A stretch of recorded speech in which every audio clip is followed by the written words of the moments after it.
नमस्कार और सनातन समृद्ध भारतीय पौराणिक कथाओं में आपका स्वागत है। ये रामायण पर आधारित हमारे दूसरे सीजन का एपिसोड 18 है। अगर पिछले एपिसोड्स नहीं देखे हैं तो उनके लिंक्स डिस्क्रिप्शन में हैं, जरूर देखिएगा। आज हम रामायण के एक बहुत ही गहरे विषय पर बात करेंगे। हाँ, अहंकार का पतन और आत्म जागरूकता का महत्व, है ना? बिल्कुल। लंका के 10 सिर वाले राजा रावण की कहानी के जरिए हम ये समझने की कोशिश करेंगे कि कैसे अहंकार मतलब भक्ति, ज्ञान, शक्ति जैसी अच्छी चीजों को भी विनाश की तरफ ले जा सकता है। हाँ, ये एक दिलचस्प पहलू है जिस पर ध्यान देना जरूरी है। और आज की हमारी इस बातचीत का जो आधार है वो एक सोर्स मटेरियल है जिसका टाइटल है रावण और रामायण में अहंकार का पतन। तो हमारा मकसद यही है कि इस सोर्स से समझें कि ये गुण कैसे विनाशकारी बन सकते हैं। सही। तो शुरू करते हैं रावण से ही। वो था कौन असल में? का पुत्र, तो उसमें दिव्य ज्ञान भी था और हाँ, आसुरी महत्वाकांक्षा भी, दोनों का मेल। वो वेदों का ज्ञाता था, एक कमाल का संगीतकार, बहुत शक्तिशाली योद्धा और भगवान शिव का बहुत बड़ा भक्त भी। शिव तांडव स्तोत्र तो उसी की रचना है। वही तो। हाँ, और ये जो सोर्स है ना, इसमें एक बहुत दिलचस्प बात कही गई है रावण के 10 सिरों के बारे में। अच्छा? क्या?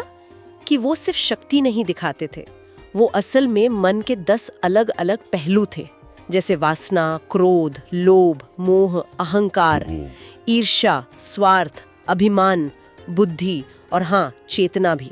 10 पहलू? और कहते हैं कि शुरुआत में इनमें एक तरह का संतुलन था, लेकिन धीरे धीरे ज्ञान पर अभिमान हावी हो गया। अच्छा।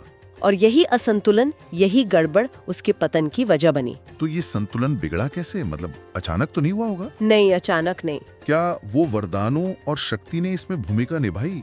उसे ब्रह्मा जी से वरदान मिला था कि देवता उसे नहीं मार सकते। हाँ, वो एक बड़ा कारण था। अजय होने का भाव आ गया। उसने तीनों लोकों को जीत लिया, लंका सोने की बन गई, हर तरफ समृद्धि। और जैसे जैसे ये सब बढ़ा, उसका अहंकार भी बढ़ता गया, शक्ति का नशा जिसे कहते हैं। उसने अपने सौतेले भाई कुबेर को ही लंका से निकाल दिया, उनका पुष्पक विमान छीन लिया। हाँ, ये तो है। यहाँ तक कि भगवान शिव के प्रति उसकी भक्ति भी, वो भी जैसे आत्म केंद्रित हो गई थी। मतलब? वो कैलाश वाला किस्सा याद है, जब नंदी जी ने उसे रोका? हाँ, उसने पूरा पर्वत उठा लिया था अपनी ताकत दिखाने के लिए। बिल्कुल। तब शिव जी ने सिर्फ अपने पैर के अंगूठे से दबाकर उसके अहंकार को चूर किया था। उसे मुक्ति तब मिली जब उसने वो शिव तांडव स्तोत्र गाया। वो एक पल था जब भक्ति ने अहंकार पर जीत हासिल की थी। पर वो जीत शायद टिकी नहीं। नहीं, बिल्कुल नहीं। वो क्षणिक थी, अहंकार वापस आ गया। और शायद उसका असली पतन तो तब शुरू हुआ जब उसने सीता जी का अपहरण किया। हाँ। कई लोग मानते हैं कि ये सिर्फ वासना नहीं थी, ये उसका अभिमान था। वो राम को चुनौती देना चाहता था। सही कहा। प्रभुत्व जमाना चाहता था, दिखाना चाहता था कि वो किसी से कम नहीं। और यहीं पर उसका अहंकार उसे पूरी तरह अंधा बना देता है। बिल्कुल। उसने किसी की नहीं सुनी, अपने भाई विभीषण की नेक सलाह नहीं मानी। पत्नी मंदोदरी ने भी तो समझाया था। हाँ, मंदोदरी की समझाइश पर भी ध्यान नहीं दिया। लंका में अपशकुन हो रहे थे, उन्हें भी अनदेखा कर दिया।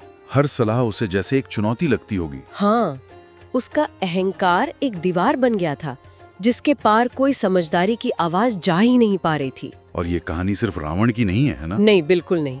ये इस बात का उदाहरण है कि जब आत्मसम्मान मतलब सेल्फ रिस्पेक्ट हद से बढ़कर सेल्फ वर्शिप बन जाए, आत्म पूजा, तो क्या होता है? वो खुद को ही ब्रह्मांड का केंद्र समझने लगा था। जैसे सारे नियम, सारे कायदे बस दूसरों के लिए हैं, उसके लिए नहीं। और सोचिए, जो हनुमान जी ने लंका जलाई, इतना बड़ा विनाश, इतने अपशगुन।